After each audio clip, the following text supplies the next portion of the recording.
It's hard to tell, but this is a very large print of the moon,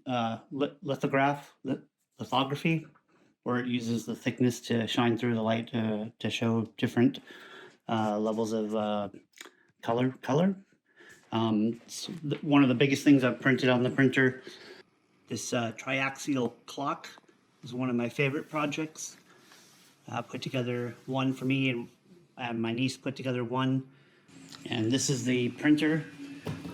And I just found out today my other brother, got a 4 Max as well, the same model that I got. So I just wanted to show some of the adaptations I've made. And one thing was to hold this back wire up with a belt lanyard retractable clip. I've printed out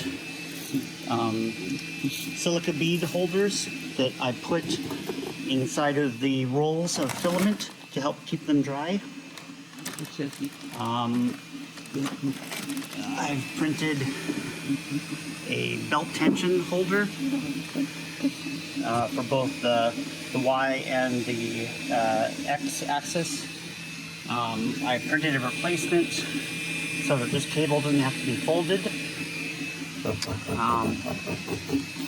What else have I done to this printer? The Wi-Fi, because I have the enclosure with all this aluminum foil on styrofoam, I added a Wi-Fi extension where the Wi-Fi antenna comes out here. And I've taken off the back fan. It was just too much wind for the prints. And I've taken off the cover, which allows me to see the print from the camera. And I added a ring camera for a different angle of view while I'm printing.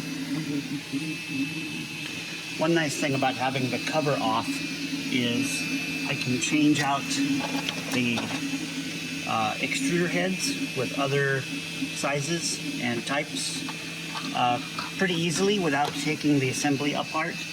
I just grab the silicone heat protector off, and then I use a ratchet to pull the extruder head off while holding the heat block with a wrench. So it's pretty easy to switch extruder heads. I kind of messed up my plate, and I've ordered a couple of replacement plates from Germany, a place called 3D Jake. This tool is great for cutting and trimming. You can find it on Amazon. There's a million different ones. I've tried my best not to use glue.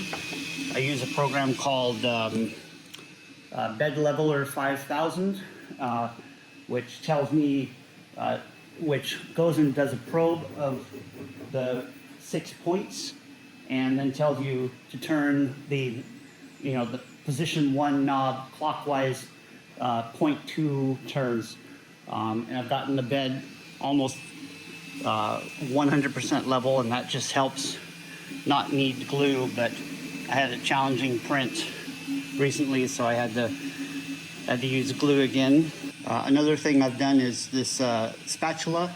I keep it sharp, like sharpening a knife, which really helps to get stubborn prints off the print bed. Ow! I also tried using a feeler gauge for a while instead of paper to do leveling, because even when I level the entire bed, every couple of prints I need to level the Z offset, but now I just use Post-its. But sometimes I'll use this and try to go back, because it'd be nice if I could just use this all the time. And a wire brush is handy for cleaning off the extruder head nozzle.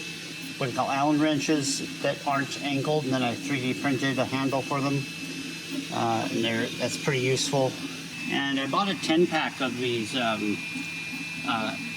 relative humidity sensors, which are great so that I could tell if the Ziploc bags are actually working. Yeah, so that's about it. I love this printer. I'm printing all the time with it, pretty much 24/7, and it's great fun. Let me know if you have any questions in the comments below, and I'll see you in the next video.